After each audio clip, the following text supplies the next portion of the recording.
Assalamualaikum warahmatullahi wabarakatuh. Waalaikumsalam.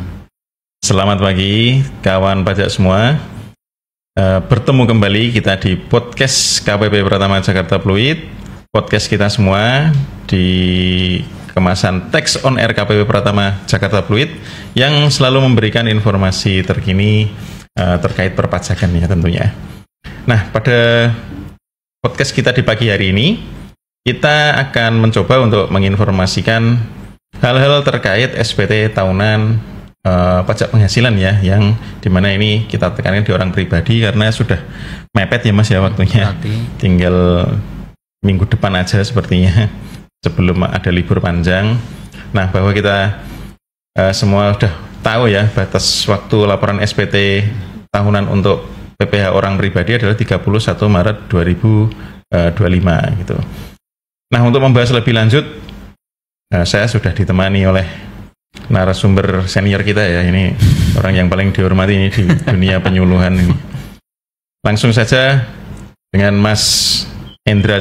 Panggilannya siapa Mas? Mas Catur, Om Catur. Mas Catur. Om ya? Oke, Om ya. Siap. Biasanya Pak Adi. Oke, Mas, ini kan kita membahas tentang SPT tahunan orang pribadi. Kalau SPT tahunan itu selain orang pribadi kan ada badan juga ya. Cuman karena badan itu masih panjang waktunya, bulan April. Jadi ya bulan April betul. Jadi kali ini kita mencoba untuk menginformasikan terkait dengan laporan SPT tahunan orang pribadi. Nah, sebenarnya kalau dilihat dari pengertiannya sendiri Mas, SPT tahunan itu apa sih? Oke. Terima kasih Mas Fauzi, terima kasih juga kawan pajak yang telah hadir di IG live ya. Jadi gini, formulir SPT tahunan wajib pajak orang pribadi pengertiannya adalah dari formulir yang digunakan untuk melaporkan penghasilan Mas Fauzi ya, penghasilan, kemudian penghitungan dan pembayaran pajak. Juga untuk melaporkan penghasilan yang merupakan objek pajak, bisa juga untuk melaporkan misalnya wajib pajak memperoleh penghasilan yang bukan objek pajak, itu juga dilaporkan di SPT tahunan. Kemudian juga untuk melaporkan harta yang dimiliki pada akhir tahun dan juga kewajiban yang dimiliki di akhir tahun pajak bersangkutan. Itu pengertian formulir SPT tahunan PPh orang pribadi ya. Itu cakupannya ya Mas ya. Informasi yang tersedia di formulir SPT tahunan itu berarti ya. Iya, Kalau ada kan di SPT tahunan ya yang 1770S maupun yang 1770 itu ada isian daftar keluarga. Betul. Nah, di sini kan tidak disebutkan. Nah, sebenarnya daftar keluarga itu untuk apa sih Mas? Informasi apa gitu? Apakah ini ada hubungannya dengan perhitungan pajak terutangnya atau gimana gitu? Betul. Jadi di daftar keluarga memang harus dimuat informasi daftar rincian keluarga, karena di dalam SPT tahunan orang pribadi ada istilah penghasilan tidak kena pajak. Oke. Jadi batas penghasilan yang tidak dikenakan pajak itu berdasar rincian tanggungan yang dimiliki oleh wajib pajak tersebut. Makanya di SPT tahunan juga ada formulir atau form itu untuk mengisi daftar isian keluarga yang menjadi tanggungan ya. Jadi semakin banyak keluarga yang ditanggung, TKP-nya semakin besar. Jadi harus berkeluarga ya Mas ya. Betul. Ya. Tapi maksimal ditentukan di ketentuan perpajakan maksimal tanggungan yang bisa ditanggung adalah 3 orang ya. Oh, 3 orang aja. Iya. Misalnya punya anak lebih dari 3 gitu. Nggak bisa berarti? Nggak bisa, maksimal hanya 3 orang. Oh, baik. Kemudian untuk SPT tahunannya sendiri Mas, ini kan orang pribadi ya? Iya, betul. Kalau badan kan beda lagi formulirnya, jenisnya gitu. Nah, untuk orang pribadi ini ada berapa jenis SPT atau formulir? Formulir, iya. Benar. Memang untuk wajib pajak orang pribadi ini ada beberapa jenis SPT yang nanti digunakan wajib pajak untuk menyampaikan SPT tahunan. Nanti yang pertama adalah formulir 1770 Mas Fauzi. 1770. Kemudian ada 1770 yang S, kemudian ada 1770 yang SS. Mungkin saya jelaskan satu persatu ya. Boleh. Jadi formulir 1770 digunakan untuk wajib pajak yang memperoleh penghasilan dari usaha dan atau pekerjaan bebas. Nah, kuncinya itu dari usaha, misalnya wajib pajak tersebut mempunyai toko atau usaha gitu loh, rumah UMKM makan. ya, UMKM. Betul, itu seperti itu tuh 1770, atau wajib pajak yang memperoleh penghasilan dari pekerjaan bebas. Pekerjaan bebas contohnya misalnya orang tersebut menjadi dokter, menjadi notaris, pengacara, seniman gitu ya. akuntan, seniman seperti itu menggunakan formulir 1770. Kemudian ada formulir 1770S dan SS. Jadi yang S itu penghasilannya bersumber dari pemberi kerja, dia harus sebagai karyawan. Iya. Pegawai ya Mas ya. Betul. Kayak kita S ya. Betul, kita S. Dan 17SS itu dari pegawai yang penghasilannya tidak lebih dari 60 juta setahun. Nah, itu yang SS yang sangat sederhana, yang betul, itu yang cuma 1 lembar itu Mas Fauzi. Ya, berarti kalau dari sisi kelengkapan isian SPT-nya itu yang paling banyak lampirannya itu di 1770. 1770 betul. Itu ada sampai 1770 yang 4 ya sampai ini. Paling yang banyak. sampai lampiran 4 itu. Betul. Oke. Kemudian kita sudah tahu formulirnya gitu. Nah, kemudian untuk penyampaiannya atau pelaporan SPT-nya, medianya ini yang bisa kita gunakan apa Mas? Jadi gini, untuk media penyampaian laporan SPT tahunan, nanti kan ada yang manual dan online Mas Fauzi kan. Nanti yang online itu masuk di situsnya DJP Online pajak.go.id. Berarti djponline.pajak.go.id itu yang online ya. Kemudian wajib pajak yang masih menyampaikan SPT secara manual bisa menyampaikan datang langsung ke KPP. Kemudian bisa mengirimkan SPT tersebut melalui pos, melalui jasa ekspedisi, atau juga bisa misalnya wajib pajak menggunakan PJAP, menggunakan jasa pihak ketiga. Itu juga bisa. Gini Mas, kalau misalnya sudah online, pernah laporan online kan tidak bisa lagi laporan manual. Betul, tidak bisa manual. Nah, makanya gini untuk yang WP baru terdaftar di tahun 2024 misalnya Desember gitu kan. Kadang gimana ini, kita misalnya kalau online kan harus aktivasi akun DJP online-nya dulu. Betul. Harus mengajukan permohonan e-fin. Jadi kalau misalnya pada saat itu tidak sempat mengajukan, maka masih boleh lapor secara manual gitu ya. Betul, kan sepanjang dia belum pernah online gitu, maka masih bisa manual. Ya, kadang kita temui Mas case-case seperti itu yang dia baru terdaftar, terus waktu datang itu biasanya nanyanya langsung e-fin dulu. Nah, padahal nanti goalnya dia mau laporan SPT itu. Betul. Padahal kalau misalnya laporan SPT aja, dia WP baru boleh. Kemudian mau lapor, jadi tidak harus secara online. Betul. Gitu. Jadi bisa dengan formulir manual. Betul. Masih gitu ya Mas manual. Ya. Oke. Kemudian terkait dengan lampiran yang harus dipenuhi pada saat laporan SPT. Nah, itu dokumennya yang perlu disiapkan itu apa aja Mas sebelum melakukan pengisian form SPT tahunannya? Betul, jadi memang untuk mempercepat proses pengisian SPT tahunan ini Mas Fauzi, memang harus ada beberapa dokumen yang harus disiapkan, karena nanti ada juga nanti dokumen yang harus diupload juga sebenarnya. Jadi pertama adalah untuk wajib pajak yang tadi usahawan dan pekerjaan bebas itu ya, maka itu harus disiapkan daftar rincian peredaran bruto selama 1 tahunnya. Itu harus disiapkan dulu. Nah, kemudian yang lainnya adalah bukti potong terkait dengan kredit pajaknya. Nah, sebagai misalnya dia bertransaksi atau mungkin sebagai pegawai ya. Itu harus ada formulir bukti potong 1721A1 untuk karyawan swasta, 1721A2 untuk yang ASN ya, pegawai negeri.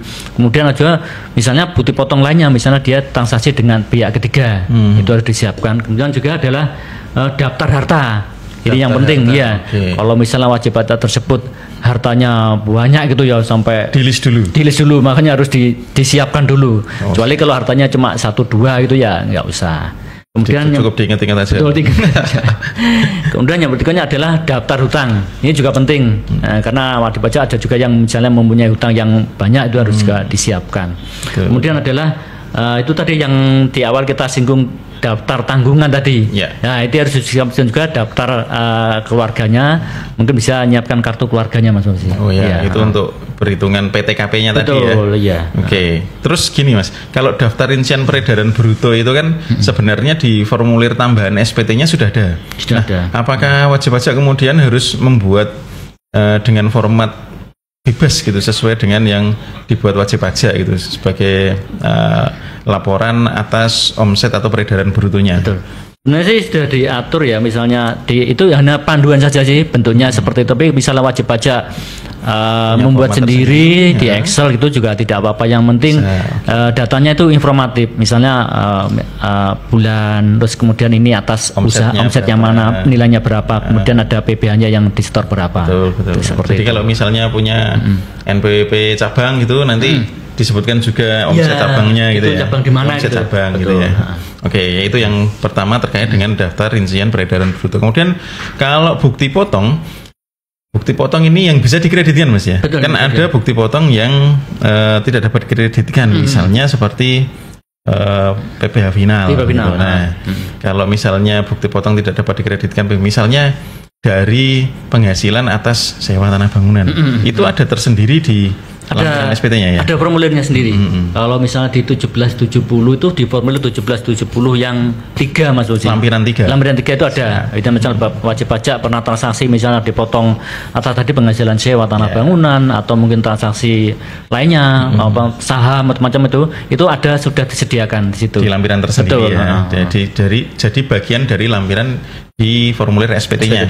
Jadi kalau misalnya yang paling kompleks dan paling lengkap isiannya itu 1770 sebenarnya Mas. Karena paling banyak itu. Betul.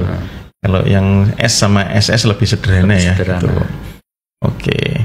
Kemudian kalau daftar harta, kita sudah. Ini kalau, ini Mas, kemarin sempat menemui ini daftar harta ya.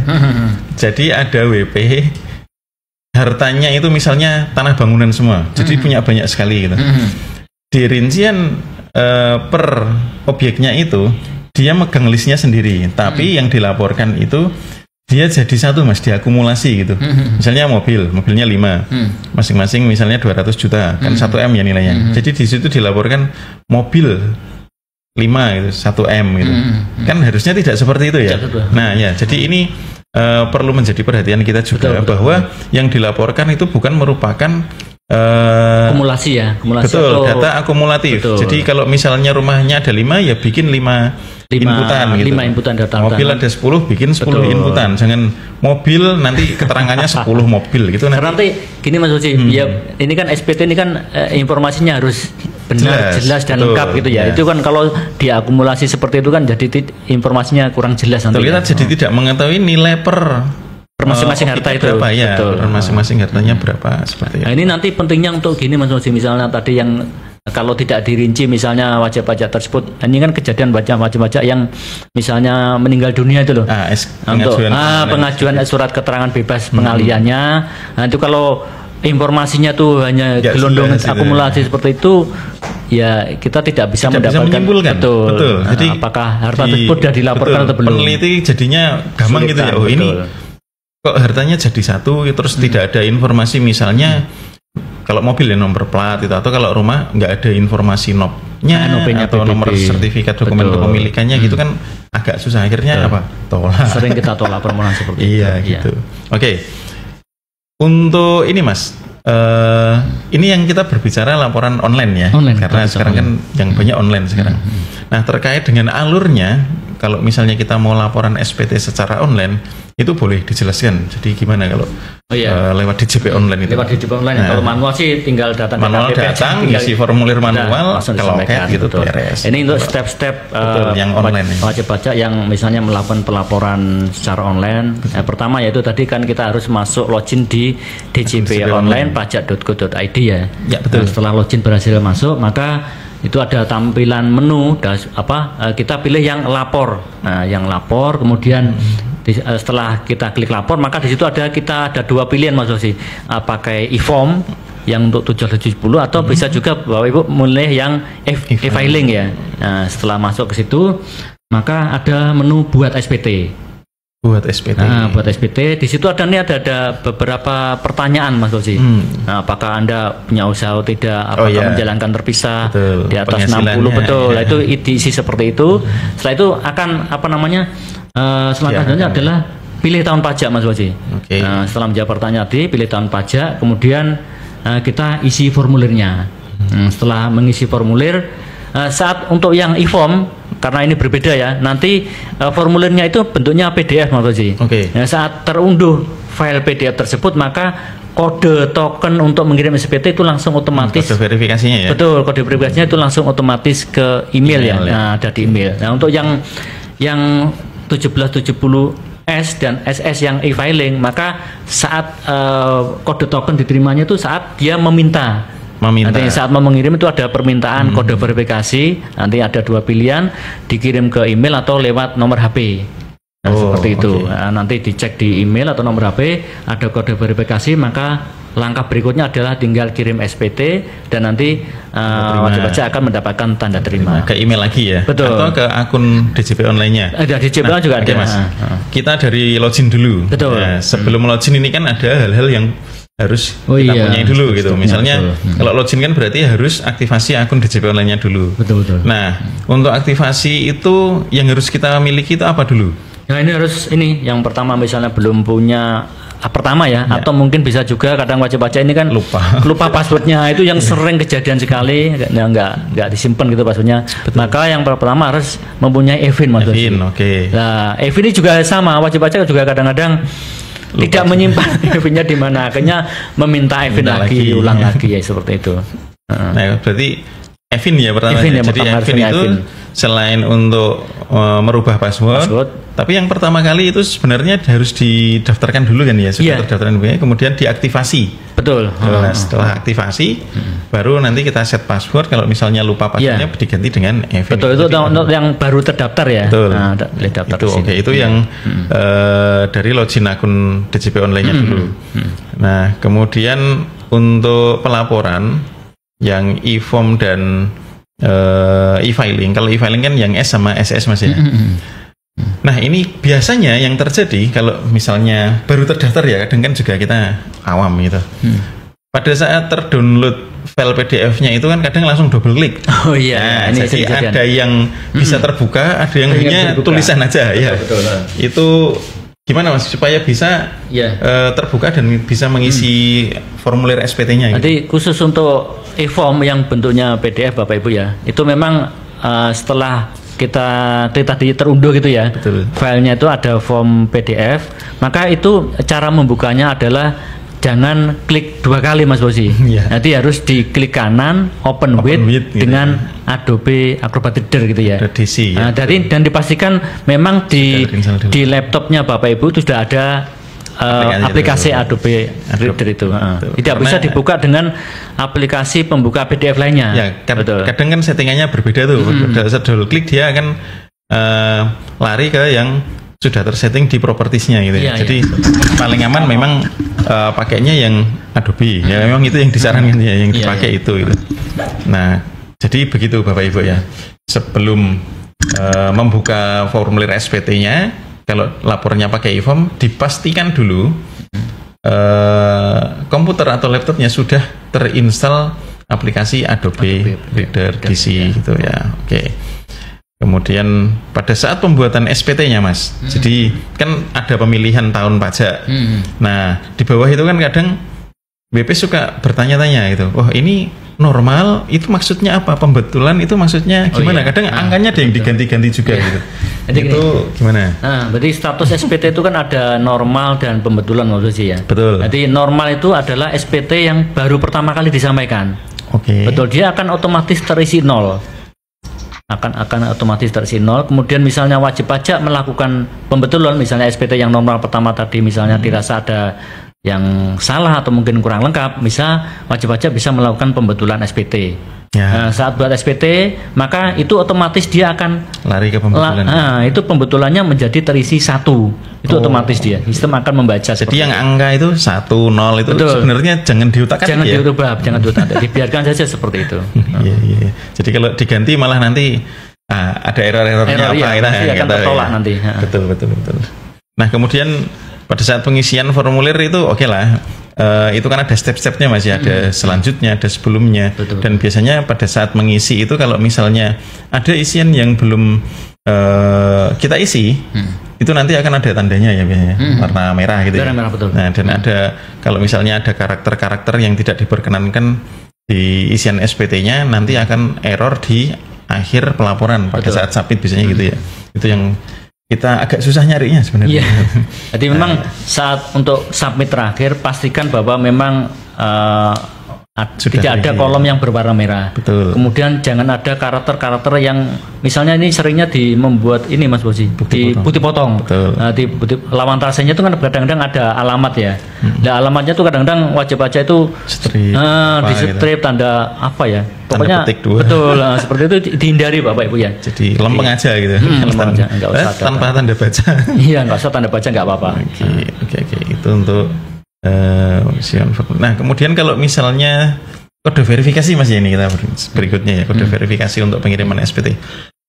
Kan kita nggak tahu ya, misalnya di email itu entah email kita penuh, kemudian kita sudah dapat kode verifikasi, kemudian kita terhapus gitu. Iya. Itu masih bisa diminta lagi nggak Mas?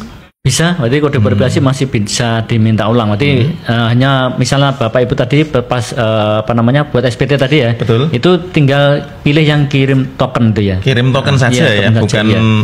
formulirnya gitu betul, ya. itu bisa diminta ulang. Itu nanti kode verifikasinya biasanya sama sih Mas ya. Sama ya. Ya, jadi nanti akan mendapat lagi kiriman ke email atau nomor kalau itu kan bisa milih ya. Iya. Tokennya dikirimnya Bisa ke email atau nomor HP. kontak gitu Iya. ya. Oke. Baik Mas. Kemudian untuk ini kalau yang SPT 2024 tanpa pajak 2024, oke kita pakainya DJP online. Kemudian kedepannya ini gimana? Kita sekarang Iya. kan sudah mengimplementasikan per Januari 2025 aplikasi baru kita yaitu aplikasi Cortex. Cortex, iya. Nah, untuk kemudian Laporannya ya. laporan SPT tahunan orang pribadi ini nanti apakah di tahun pajak 2025-nya sudah wajib menggunakan Cortex atau masih boleh menggunakan DJP online iya. atau lapor manual? Nah. Jadi gini Bapak Ibu ya, para wajib pajak. Jadi untuk SPT tahunan 2024 ke belakang, di tahun pajak 2024 ke belakang itu masih menggunakan aplikasi djponline.pajak.go.id ya. Nah, untuk mulai start di 2025 ini, di tahun pajak 2025 ini, jadi untuk tahun depan lapornya tahun pajak 2025 kan lapornya di 31 Maret 2026 ya. Itu sudah menggunakan aplikasi Cortex. Jadi alamatnya di cortexdjp.pajak.go.id. Jadi seperti itu, Mas. Berarti sudah tidak ada lagi manual, Mas? Ya tidak boleh. Boleh ya. Berarti itu maksudnya informasinya adalah bagi Bapak Ibu yang selama ini lapor SPT tahunannya masih bisa manual. Ini masih panjang sih waktunya, tapi ya jangan kemudian membuat kita terlena nanti pada saat di akhir periode pelaporan untuk tahun pajak 2025 kita bingung untuk mengaktifasi akun Cortex-nya. Nah, untuk itu mulailah saat ini gitu loh, mumpung masih panjang waktunya gitu, walaupun ya ada beberapa kendala mungkin ya. Jadi begitu. Jadi untuk tahun pajak 2025 kita sudah memakai aplikasi baru yang bernama Cortex gitu Mas ya. Kalau untuk yang tahun-tahun lama kita masih menggunakan aplikasi lama kita, aplikasi legasi yaitu di DJP online. Oke, baik. Dan satu lagi Mas Bos. Gimana? Ini terkait dengan sanksi. Ya. Sanksi administrasi misalnya wajib pajak terlambat atau tidak melaporkan SPT tahunan, maka itu ada konsekuensi, yaitu akan dikenakan sanksi administrasi sebesar denda sebesar Rp100.000. Jadi jangan sampai telat atau keterlambatan lapor ya. Betul. Ya. Misalnya nanti ada terlambat bayarnya juga, nanti ada sanksi bunga. Sanksi bunga atas telat bayarnya. Betul. Ya. Jadi sampai terlambat ya. Jadi telat lapornya kena, telat bayarnya kena. Nah, ya. Enggak ada ini Mas kayak yang masa itu semacam relaksasi. Oh, belum. Kalau ini belum ada. Ya? Belum ada kebutuhan. Ya. Oke. Baik itu Bapak Ibu ya.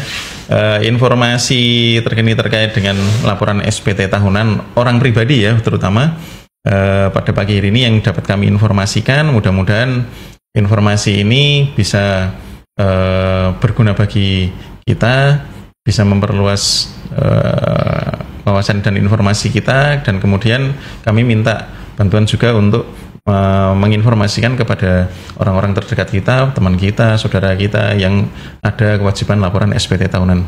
Baik Mas Catur, kita akhiri sesi pada pagi hari ini. Terima kasih kawan pajak sekalian. Billahi taufiq wal hidayah. Wassalamualaikum warahmatullahi wabarakatuh.